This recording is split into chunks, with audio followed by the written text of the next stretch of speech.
Kinailangan pa ba natin na i-zero talaga si PhilHealth to free up 74 billion pesos, Mr. President? I know, Mr. President, that's also the question of many. And I've thought about this long and hard. And there's no denying that PhilHealth has a savings amount of 600 billion, Mr. President. And that's also the reason why initially the administration thought of it as a way also to augment certain short fundings that we have, for example, for health workers, etc. Hindi natin maintindihan ba't hindi nila ginagamit yung pera na nandun na meron sila na nakaimbak sa isang, ewan ko kung anong klaseng account yan, savings account, na ang kinikita ay mas mababa pa kesa sa inflation. Mr. President, hindi pwedeng sisihin na nagkulang tayo sa pagbibigay sa kanila kasi nga ang daming ang pera na nandyan. Hindi nila pinamimigay ang pera dun sa mga nangangailangan at tinuturuan din natin sila ng Mga calls, gigil na gigil ako. Zero budget po ang PhilHealth sa 2025. Kakatingin ko lang ng payslip ko kasi sahuran eh. Yung 15 is weekend. Ang laki ng kalta sa PhilHealth. Tapos ito makikita mo sa balita, no? Ito pa yung nakakainis calls. Itong mga liderato. Sabi ni itong Senator Grace po at saka si Chis Escudero, kaya daw nila ito ginagawa na gawing zero budget yung PhilHealth kasi pinaparusahan daw nila. Calls, pinagluloko nyo ba kami? Kung gusto nyong parusahan ng PhilHealth, hindi nyo dapat ginagawang zero budget.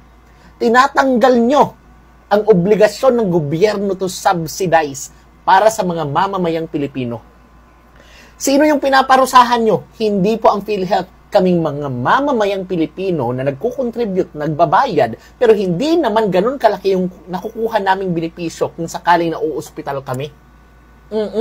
Kami yung pinaparusahan nyo, hindi yung PhilHealth. Kasi kung talagang gusto nyong parusahan, dapat sinibak nyo na sa pwesto yung mga andyan sa PhilHealth, mga leaders dyan na hindi ginagawa yung trabaho nila ng tama.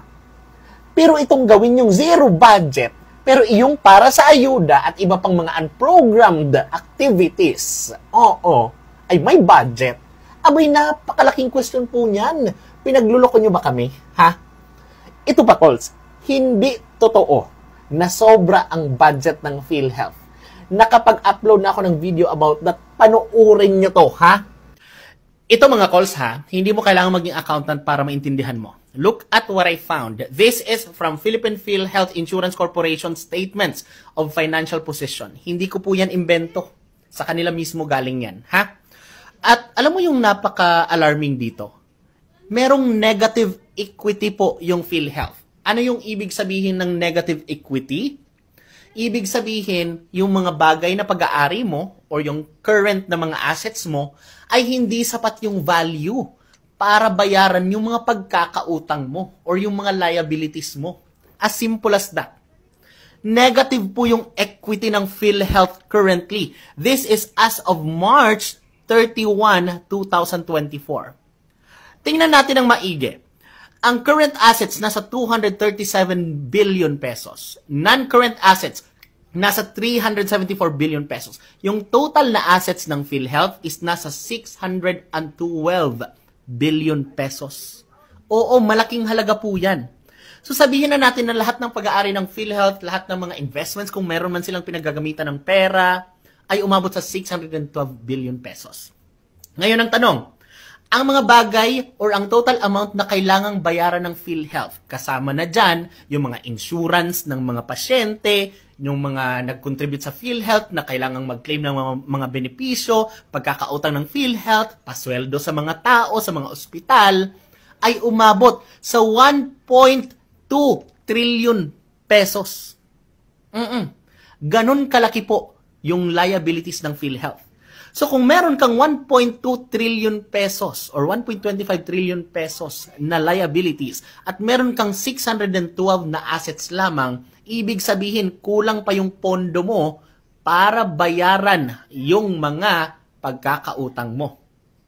Kaya meron kang negative na 639 equity. Ayan, 639 billion pesos po yung kulang.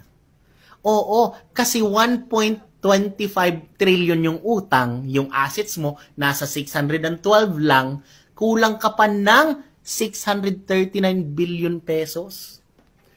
Kaya saan dito nang galing yung mga unspent funds? Yan yung isang malaking katanungan. Bakit nyo sinasabi na maraming unspent funds si PhilHealth knowing na kulang naman pala yung pondo natin para i-ensure na ang lahat ng mga nagbabayad sa PhilHealth is totally insured? Di ba? Okay, sabihin na natin. Kasi malamang mag-argue yung iba dyan kasi sa tinatawag nating insurance contract liabilities. Ito po yung liabilities na sinasabi nating hindi pa siya nangyayari. Say for example, ako nagbabayad ako ng PhilHealth. Pero dapat yung perang binayad ko, andyan lang yung pondo na yan, hindi yan pwedeng gastusin kasi kapag nagkasakit ako, makukuha ko siya, makukuha ko yung benepisyo. So hindi mo siya pwedeng sabihing unspent funds na wala naman siyang paggagamitan kasi insurance nga yan.